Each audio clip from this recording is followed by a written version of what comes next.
बरसो रे मेघा बरसो रे बरसो रे। हम्म।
कृष्ण राधे कृष्ण कृष्ण।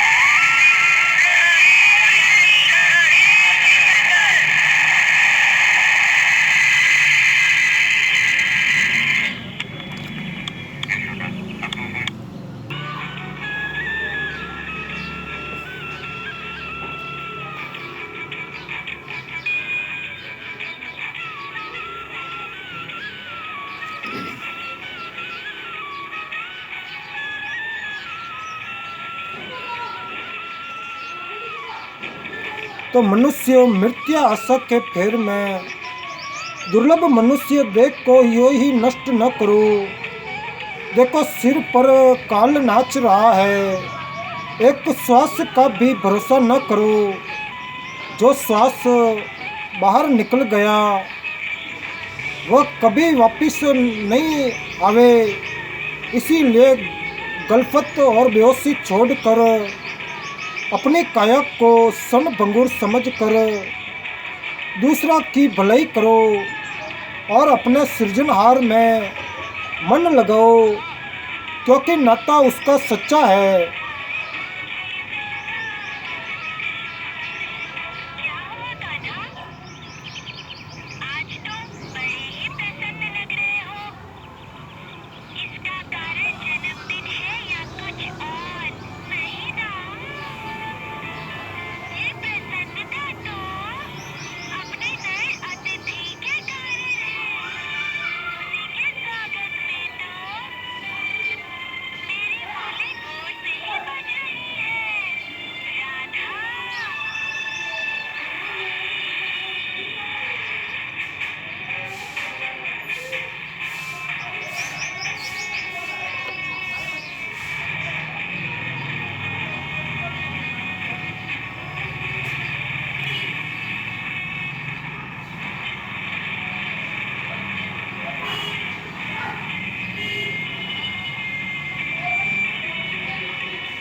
तो मांगना और मरना दोनों समान है, बल्कि मांगने से मरना भला। याचना करने से त्रिलोकीनाथ भगवान को भी छोटा होना पड़ा, तब दूसरों के लिए कहना ही क्या।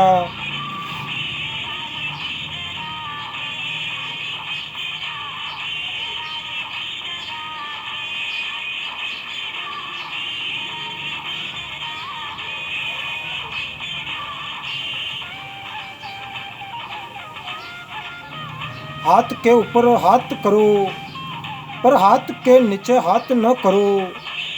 जिस दिन दूसरों के आगे हाथ फैलाने की नौबत आवे, उस दिन मरण हो जाए तो अच्छा। तो स्त्री पुत्रों के पालन पोषण की चिंता में मनुष्य की सारी आयु बीत जाती है, पर परमात्मा के भजन में उसका मन नहीं लगता। स्त्री माया ही संसार वृक्ष का बीज है। शब्द स्पर्श रस रूप और गंध उसके पत्ते, काम क्रोधादि उसकी डालियाँ, पुत्र कन्या प्रभुति उसके फल है। और तृष्णा रूपी जल से ये संसार वृक्ष बढ़ता है। लोह और काट की बेड़ियों से चाहे कभी छुटकारा हो जाए, पर स्त्री पुत्रादि की मोह रूपी बेड़ियों से पुरुष का पीछा नहीं छूट सकता। जिनके मुंह देखने से पाप लगता है, स्त्री के लिए उन्हीं की खुशामदें करनी पड़ती है। किस्मत को देखो कि जिसने मनुष्य को कितना कमज़ोर बनाया, पर काम उससे दोनों लोकों के लिए गए। उसे इस लोक और परलोक की फिक्र लगा दी।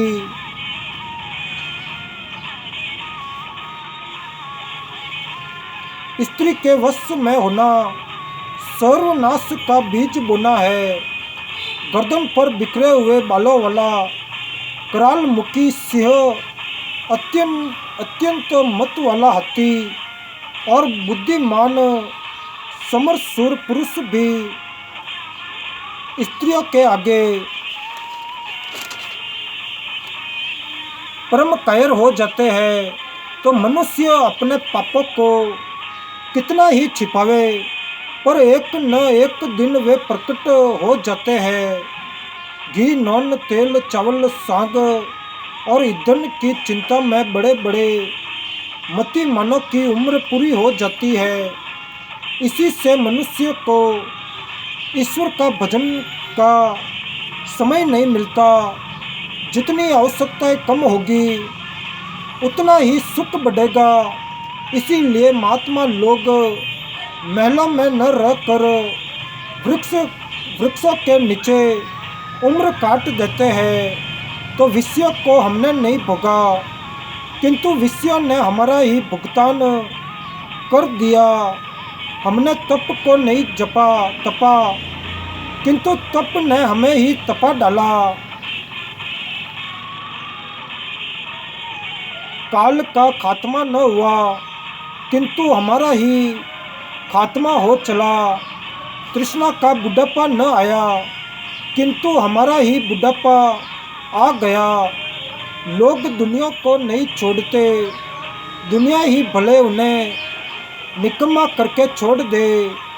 जो लोग शक्ति सामर्थ्य रहते विषयों को छोड़ते हैं, वे ही प्रशंसा के भजन होते हैं।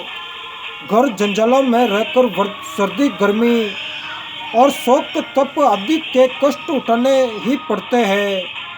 फिर तप ही क्यों न किया जाए, क्योंकि घर की झंझटों के दुख से कोई लाभ नहीं, किंतु तप से स्वर्ग और मोक्ष की प्राप्ति हो सकती है।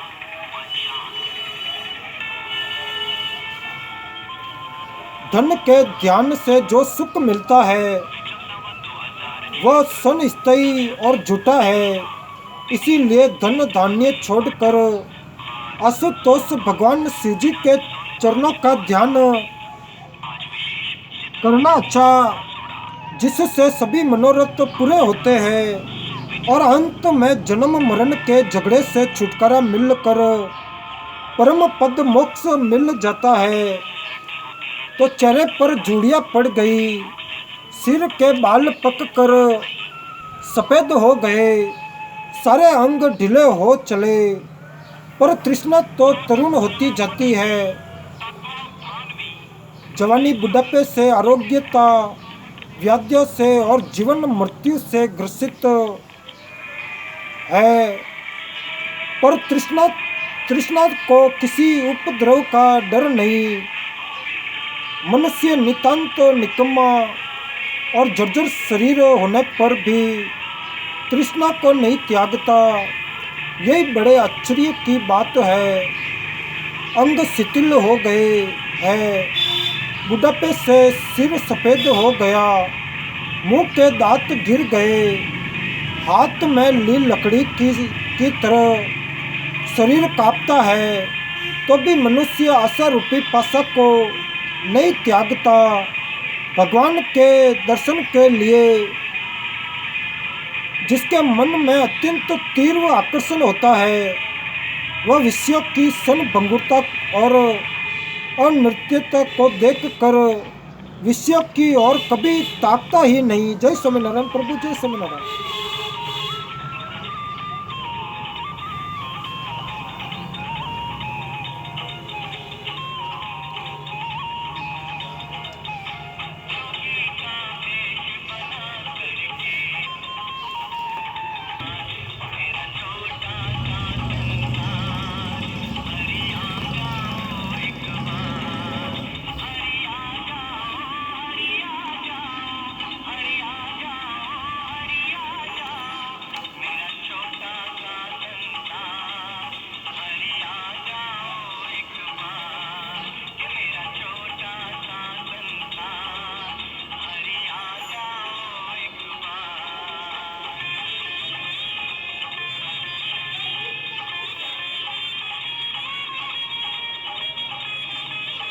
तो शरणागति के द्वारा भगवान से उपदिष्ट साधन में लग जाने पर शरणागत साधक को भगवान स्वयं अपने स्वरूप का तत्व समझा देते हैं कि इस मृत्यु के जगत में अमृत के पाने का एक ही उपाय है, जो केवल उसी की ओर देखता है, दूसरी ओर ताकता ही नहीं, वही मृत्यु के हाथ से छुटकारा पा सकता है।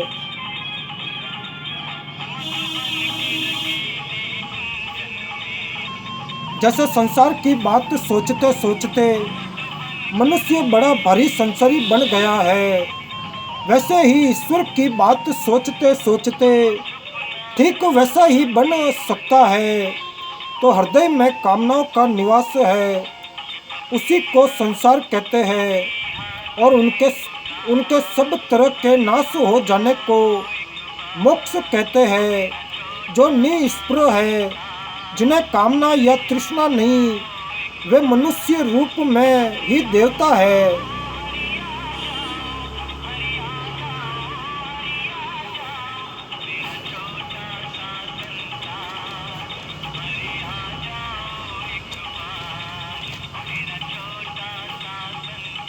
जो जन्म मरण से मुक्त होना चाहता है, वे तृष्णा राक्षसी के भुलावे में न आवे। इसके चक्कर में फंसने से मनुष्य बाध्य होकर नीच से नीच कर्म करने पर उतारू हो जाता है। सूर्य और चंद्र को रात दिन चक्कर लगाने पड़ते हैं, एक दिन क्या एक क्षण भी स्वेच्छानुसार ये आराम नहीं कर सकते। तब हम और आप तो किस गिनती में है। बड़ों की दुर्दशा देखकर छोटों को अपनी विपत्ति पर रोना कल्पना नहीं, बल्कि संतोष करना चाहिए। संसार में कोई सुखी नहीं है। विषयों के चाहे जितने दिनों तक क्यों न भोगो, वे एक दिन तुम्हें निश्चित ही छोड़ देंगे। तो क्या तो उन्हें तुम स्वयं ही क्यों न छोड़ दो। तुम्हारे छोड़ने से तुम्हें अनंत सुख मिलेगा, और उनके छोड़ने से तुम्हें अत्यंत दुख उठाना पड़ेगा। तृष्णा विषयों के सत्संग से बेहद बढ़ती है। जो तृष्णा को त्यागते हैं, तृष्णा से नफरत करते हैं, उसे पास भटकने नहीं देते, उनसे तृष्णा भी दूर भागती है। तृष्णा को शीघ्र छोड़ो, पुरानी होने से वह और भी बलवती हो जाएगी। फिर उसे त्यागना आपकी शक्ति के बाहर हो जाएगा। पत्तों और जल पर गुजर करने वाले ऋषि भी जब स्त्रियों पर मोहित हो गए, तब घी दूध खाने वाले की क्या बात है। स्त्री का दर्शन ही ऐसा है कि जिससे देवता भी धैर्य त्याग देते हैं। जहाँ स्त्री है वहाँ सभी विषय है, और यही संतों का अनुभव है।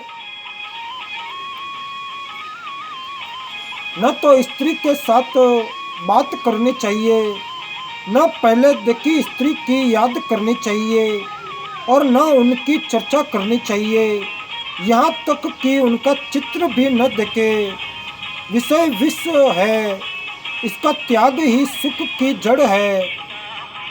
काम को जीतो, जिसने काम को जीत लिया उसने सब कुछ जीत लिया अपने मतलब के लिए। स्त्री को पति प्यारा होता है, और पति के लिए स्त्री को पति प्यारा नहीं होता। यही अवस्था दूसरी और भी है। सबकी प्रीति झूठी है, प्रीति तो एकमात्र प्रभु में ही सच्ची है। स्त्री सांप से भी भयंकर है। सांप के काटने से मनुष्य मरता है, पर स्त्री के रूप चिंतन मात्र से ही मनुष्य मर जाता है। और कामी पुरुषों और कामनियों के सत्संग से पुरुष कामी हो जाता है, तथा आगे के जन्म में भी क्रोधी, लोभी और मोही होता है। रूप को देखने मात्र से ही जहर चढ़ जाता है। तो रूप लालसा छोड़ दे। रूप की लालसा काली नागिन है। केवल ईश्वर का नाम जपने वाले ही उससे बचे, और तो जल में डूबा बच जाता है, पर विषयों में डूबा नहीं बचता। एक कंचन और दूसरी कामिनी, इनसे बचकर रहो। ये भगवान और जीव के बीच में खाई बनाते हैं। जितना प्रेम जगत के रूपों में है, उतना उस जगदीश में हो तो फिर क्या कहना। सूखी हड्डी में खून नहीं होता, सूखी हड्डी में खून नहीं होता, पर कुत्ता सूखी हड्डी को चबाता है, उसे अपने खून का स्वाद आता है, पर वह अज्ञानी उस आनंद को हड्डी में समझता है। यही दशा विषय पुरुषों की है। दुर्लभ मनुष्य चोला पाकर और वेद शास्त्र पढ़कर भी यदि मनुष्य संसार में फंसा रहे, तो फिर संसार बंधन से छूटेगा कौन।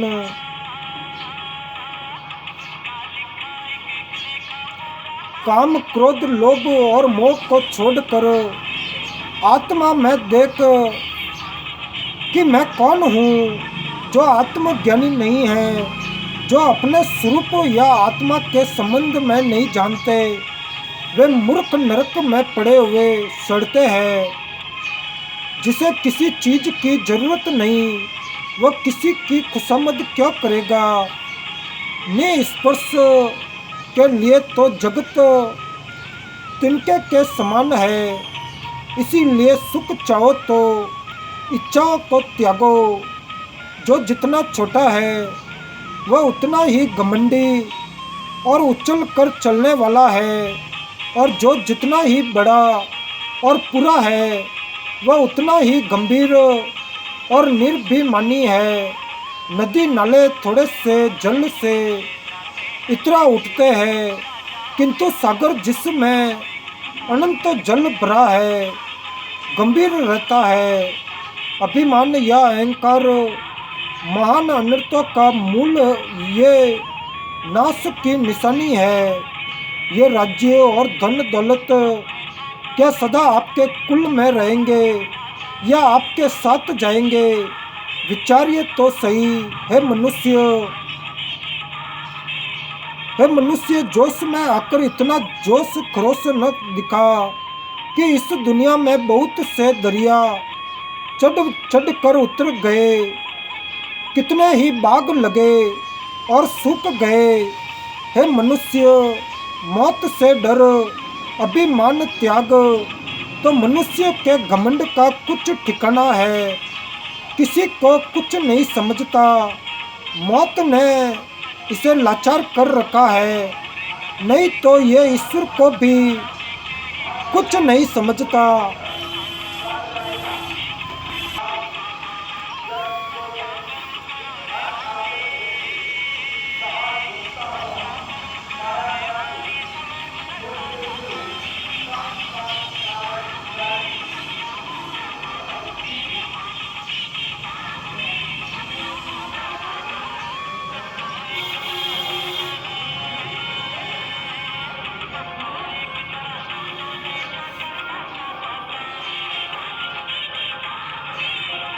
तो अपना प्रबल शत्रु अभिमान का नाश करो।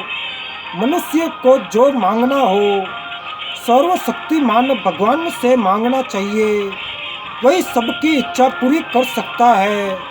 हे दास, राम जैसा मालिक तेरे सिर पर खड़ा है, फिर तुझे क्या अभाव है?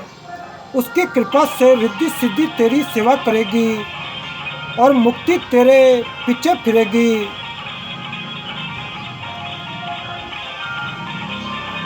अगर सेवक दुखी रहता है तो परमात्मा भी तीनों कालों में दुखी रहता है। वह दास को कष्ट में देखते ही क्षण भर में प्रकट होकर उसे निहाल कर देता है। जय स्वामीनारायण प्रभु, जय स्वामीनारायण।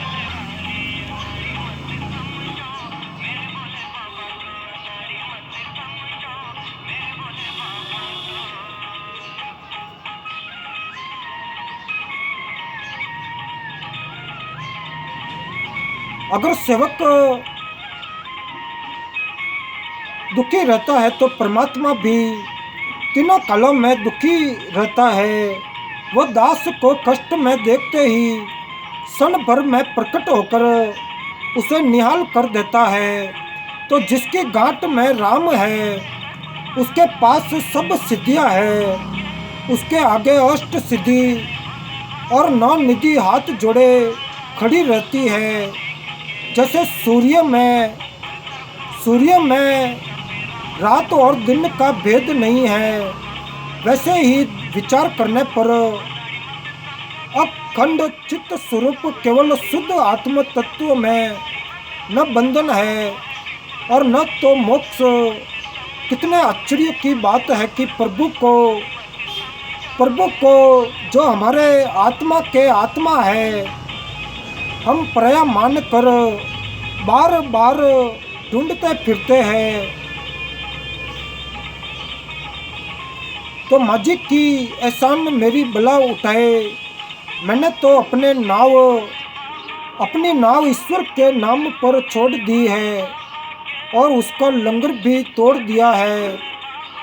जब मुझे बुद्धिमानों की सोहबत से कुछ मालूम हुआ तब मैंने समझा कि मैं तो कुछ भी नहीं जानता। हे मलिन मन, तू पराये दिल को प्रसन्न करने में किस लिए लगा रहता है? यदि तू तृष्णा को छोड़कर संतोष कर ले, अपने में ही संतुष्ट रहे, तो तू स्वयं चिंतामणि स्वरूप हो जाए।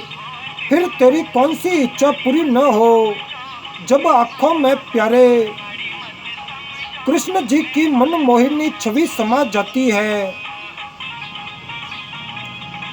तब उसमें और किसी की छवि के लिए स्थान ही नहीं रहता।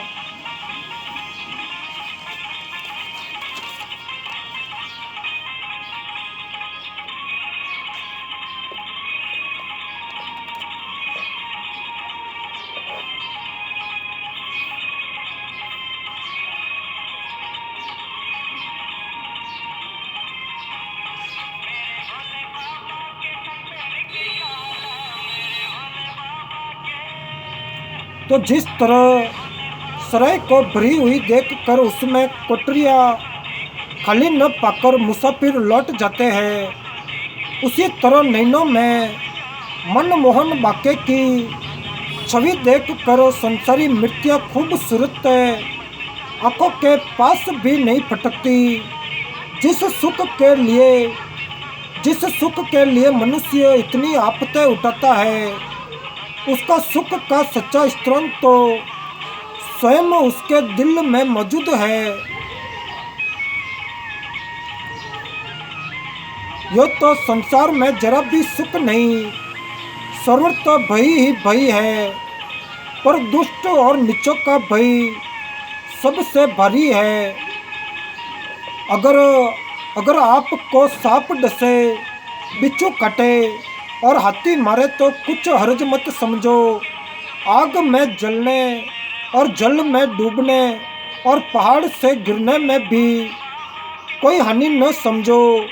ये सब भले हैं, इनसे हानि नहीं, हानि और खतरा है दुष्टों की संगति से।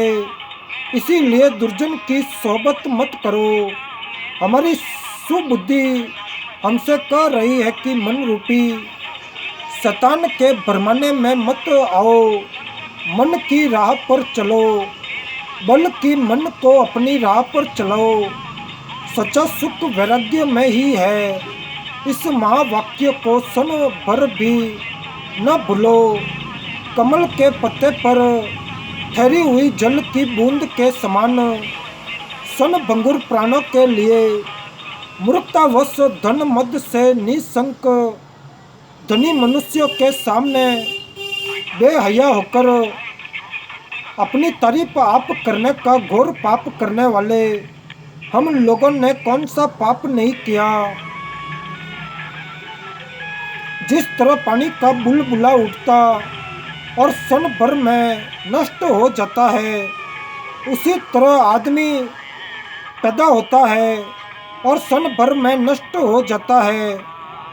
यह मनुष्य उसी तरह अदृश्य हो जाएगा जिस तरह सवेरे का तारा देखते देखते गायब हो जाता है। जिस तरह देखते देखते हौज का पानी मोरी की रात से निकलकर मिला जाता है, उसी तरह ये जीव आत्मा देह से निकल जाएगा। 10-5 दिन की देर समझिए। ऐसे चंचल जीवन के लिए अज्ञानी मनुष्य नीच से नीच कर्म करने में संकोच नहीं करता। यह बड़ी ही लज्जा की बात है। अगर मनुष्य को हजारों लाखों बरस की उम्र मिलती अथवा सभी काक भुसुंडी होते तो न जाने मनुष्य क्या क्या पाप कर्म न करता।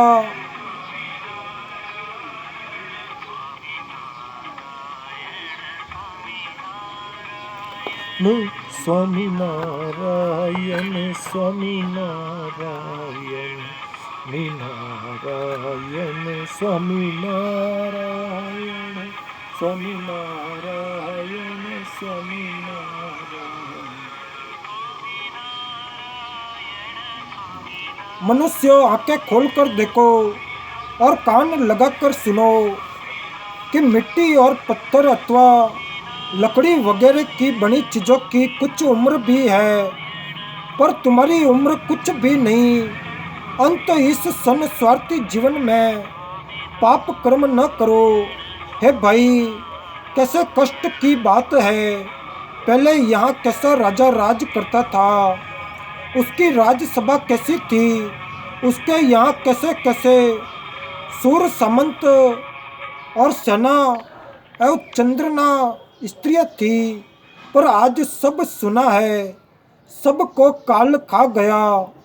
जिन मकानों में तरह तरह के बाजे बजते और गाने गाए जाते थे, वे आज खाली पड़े हैं। अब उन पर कौवे बैठते हैं जिसे सूर्य कहते हैं। वह भी एक ऐसा चिराग दीपक है जो हवा के सामने रखा हुआ है और अब बुझा हो रहा है। तब औरों की तो बात ही क्या, संसार की यही दशा है। एक दिन इस जगत का ही अस्तित्व नहीं रहेगा, तब और किसी की आस्था की जाए। ये जगत ही भ्रम मात्र है। बारी बारी से सभी प्यारे और मित्र चल बसे। अब तेरा नंबर भी नृत्य निकट आ रहा है। काल देवता अपनी अपनी पत्नी कालिक के साथ संसार रूपी चपड़ में दिन रात रूपी पासों को लुढ़का लुढ़का कर और इस जगत के प्राणियों की गोटी बना बना कर खेल रहा है। तो मनुष्य जीवन बहुत ही थोड़ा है, इसीलिए मनुष्य को जब तक दम रहे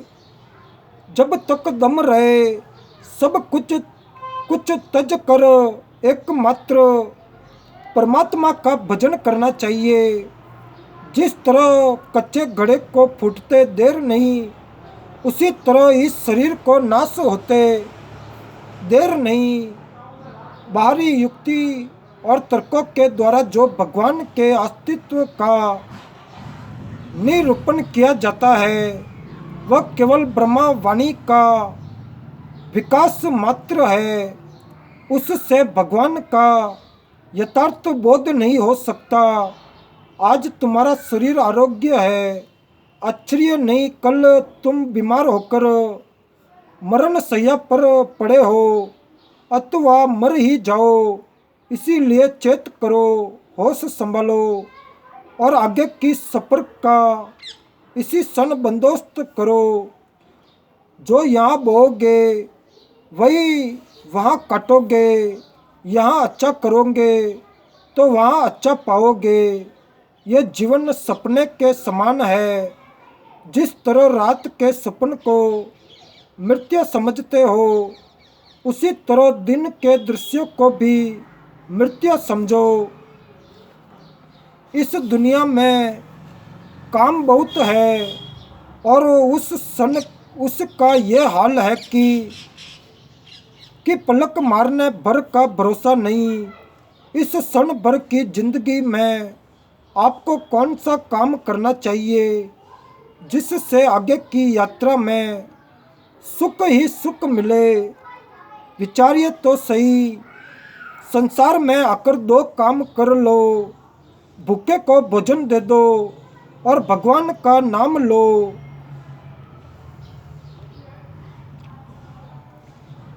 जगत में 3 6 36 की तरह और भगवान के चरणों में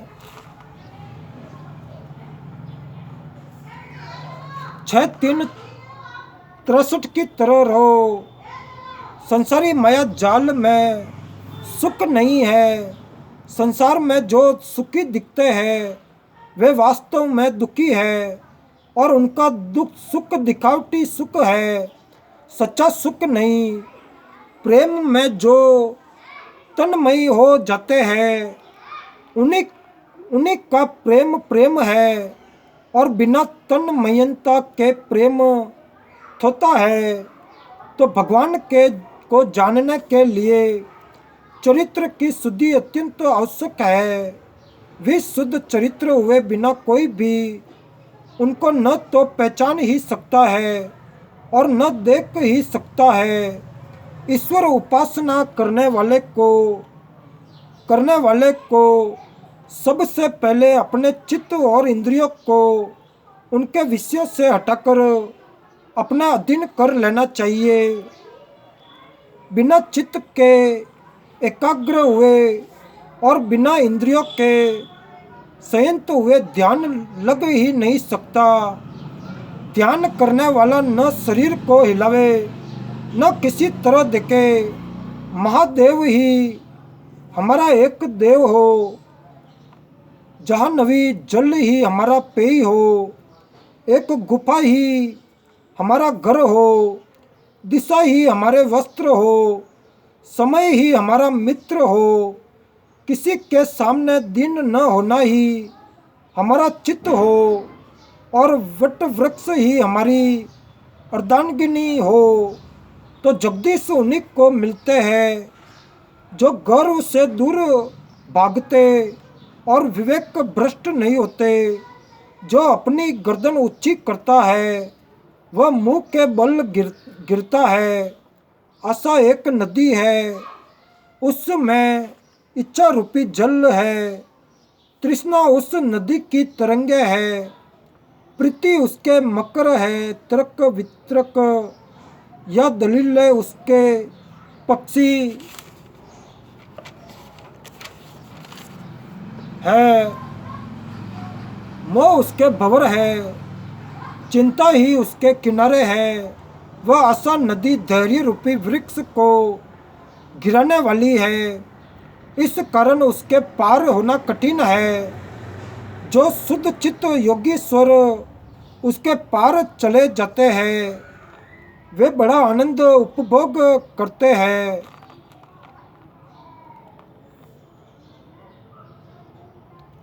यदि आनंद चाहो तो आशा, इच्छा, प्रीति, तर्क, विवेक, वितर्क, मोह और चिंता आदि को एकदम छोड़कर शुद्ध चित्त हो जाओ और भगवान के भजन ध्यान में तन्मय रहा करो।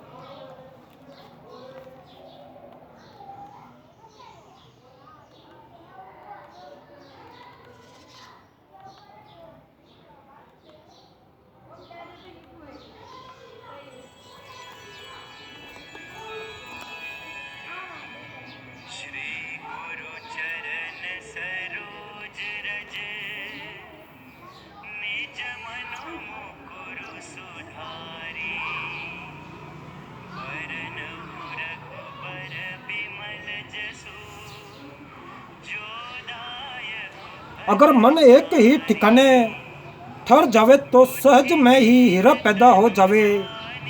चंचल मन से सिद्धि दूर भागती है और जगदीश से मिलने के लिए स्थिर चित्त दरकार है। जिन्हें संसारी जंजालों से छूटना हो, जन्म मरण के कष्ट न भोगने हो, वे अपने मन को अपने वश में करे, उसे इधर उधर जाने से रोके और करतार के ध्यान में लगावे। जय स्वामीनारायण प्रभु, जय स्वामीनारायण।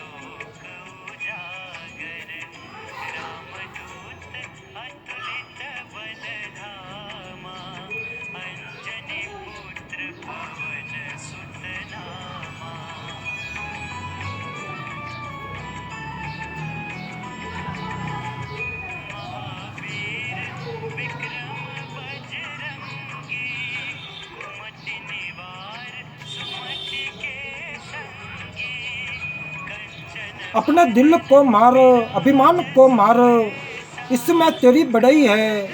बड़े बड़े खूंखार जानवरों को मारने में वह वीरता नहीं है। मनुष्य अभ्यास करो, अभ्यास से सब कठिनाइयाँ हल हो जाती है। जैसे भी हो मन को वासनाहीन बनाओ। वासनाहीन निर्मल चित्त वाले व्यक्ति पर उपदेश जल्दी असर करता है और ईश्वरानुराग शीघ्र ही उत्पन्न हो जाता है। खाली पेट भरने के लिए कौवे की तरह प्रायः मुंह ताकना अच्छा नहीं। मुंह ही ताकना है तो उस परमात्मा का ताको जो अभाव शून्य है और सबका दाता है।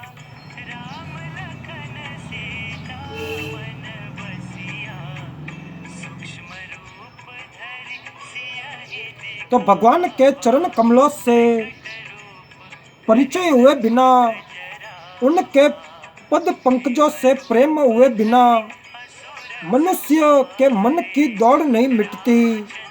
जो लोग गेरुआ बाना धारण करके साधु हो जाते हैं और भगवान में मन नहीं लगाते तथा पेट के लिए दर दर चिल्ला चिल्ला कर अपना दुर्लभ मनुष्य जन्म वृत्त ही गवाते हैं, वे मूर्ख इस बात को नहीं समझते कि ये गेरुआ वस्त्र पहनना क्यों था। गेरुआ संसार से तीव्र वैराग्य का चिन्ह है।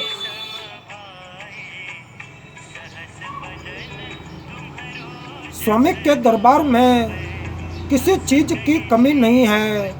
उनके दरबार में धर्म, अर्थ, काम और मोक्ष चारों पदार्थ मौजूद है। उनके भक्त जो चाहते हैं उन्हें वही मिल जाता है। हे मन, हे मन, अब तू परमात्मा में लग जा। संसारी सुखों में अब हमारी इच्छा नहीं। इनकी पौल हमने देख ली। जिसे संतोष है वह सदा सुखी है। उसे कोई कोई सुख नहीं। जिसकी इच्छाएं बड़ी है, जिसे तृष्णा है, वह सदा दुखी है। तो संतोष बड़ी से बड़ी दौलत से भी अच्छा है। जो सुखी होना चाहे वह तृष्णा को त्यागे और परमात्मा को जो दे उसी में संतोष करे। जहाँ संतोष है वहाँ भगवान है, और जहाँ भगवान है वहाँ संतोष है। तो मनुष्य देह पाकर ही मनुष्य अपने उद्धार का उपाय कर सकता है, क्योंकि इसी जन्म में भले बुरे के विचार की शक्ति होती है। अंत मनुष्य जन्म को मामूली समझकर यही दुनिया के सुख भोगों में मत गवाओ। वही प्रशंसा भाजन है, वही धन्य है। उन्होंने ही धर्म कर्म की जड़ काट दी है, जो अपने हाथों के सिवा और किसी वासना की जरूरत नहीं समझते, जो घूम घूम कर भिक्षा का अन्न खाते हैं, जो दसों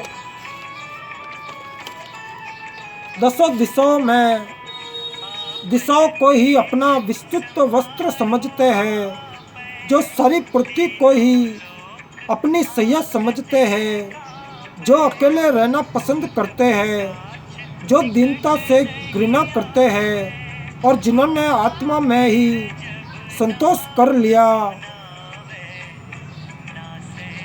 जिसमें काम, क्रोध, लोभ, मोह, मद, मत्सर आदि विकार नहीं है, जो सुख दुख और मान अपमान को नहीं जानता, जिसे न खुशी होती है न रंज, जो अपने शरीर से अलग है, जो न किसी की तारीफ करता है और न किसी की बुराई करता है, जिसे न किसी से प्रेम है और न किसी से वैर है, जिसका न किसी से लेना है और न किसी को देना है, न और ही किसी तरह का व्यवहार है, ऐसा ही महापुरुष भगवान को प्यारा है।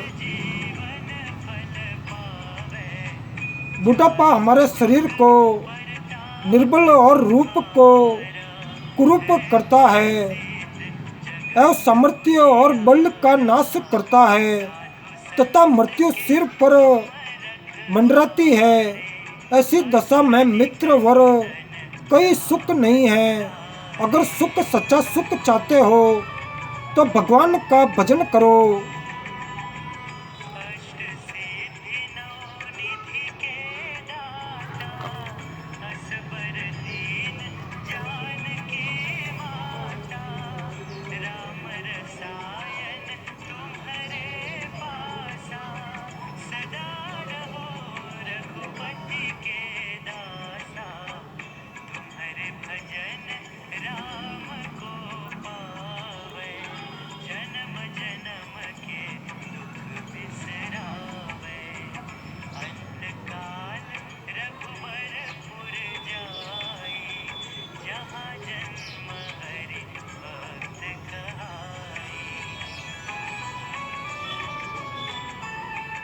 जय स्वामीनारायण प्रभु, जय स्वामी।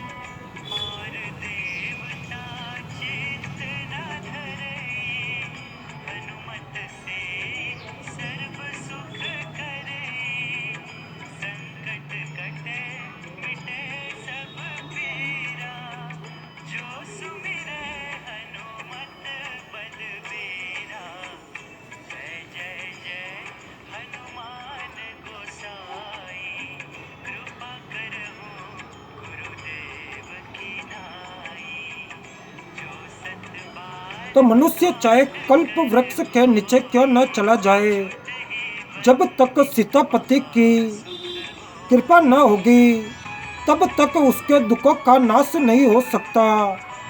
इसीलिए शत्रुता मित्रता छोड़ संसार से उदासीन हो, भगवान से प्रीति करो। भगवान की भक्ति सर्वोपरि है और भगवान की भक्ति से जो काम हो सकता है वह घोर से घोर तपस्याओं से भी नहीं हो सकता। चाहे सारे वेद शास्त्र पढ़ लो, चाहे यम नियम आदि कर लो, चाहे धर्म शास्त्र का मनन कर लो और चाहे सारे सारे तीर्थ कर डालो, यदि हृदय में राम नहीं है तो ये सब वृथा है। दोस्तों से दोस्ती और दुश्मनों से दुश्मनी छोड़कर एवं संसार से उदासीन होकर भगवान में प्रीति करो।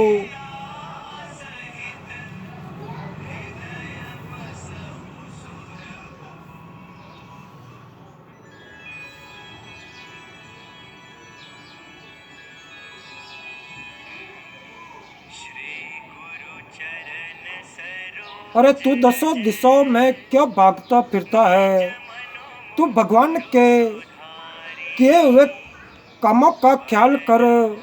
देख, जब तू मुंह बंद किए हुए छिपा बैठा था तब भी तुझे खाने को पहुंचाया, और जब तेरे दांत आ गए तब भी तुझे तेरे मुंह खोलते ही खाने को टुकड़ा दिया। जिस प्रभु ने मेरी गर्भ अवस्था से ही, जब कि तू जड़ और मुक्त था, पालना की है, वही क्या अब तेरी खबर न लेगा? तू क्यों चीखता फिरता है? भगवान का भरोसा रख, वे प्रभु ही अब सब तरह से तेरी रक्षा करेंगे। जय स्वामीनारायण प्रभु, जय स्वामीनारायण।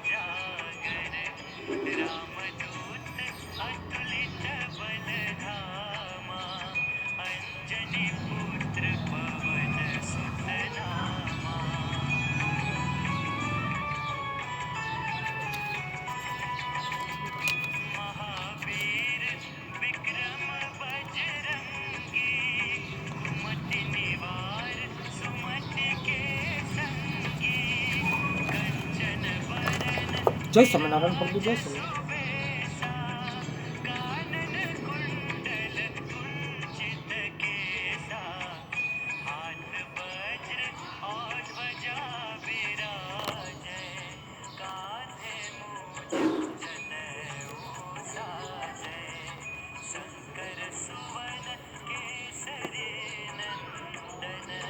तेज प्रताप जगबंदन।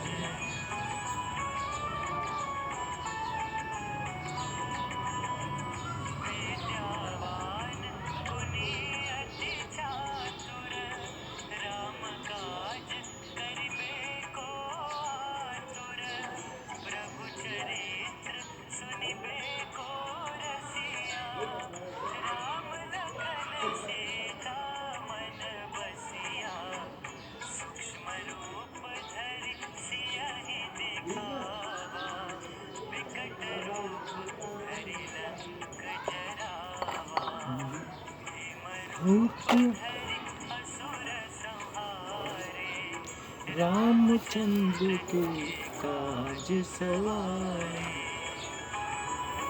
जय स्वामीनारायण प्रभु, जय स्वामीनारायण।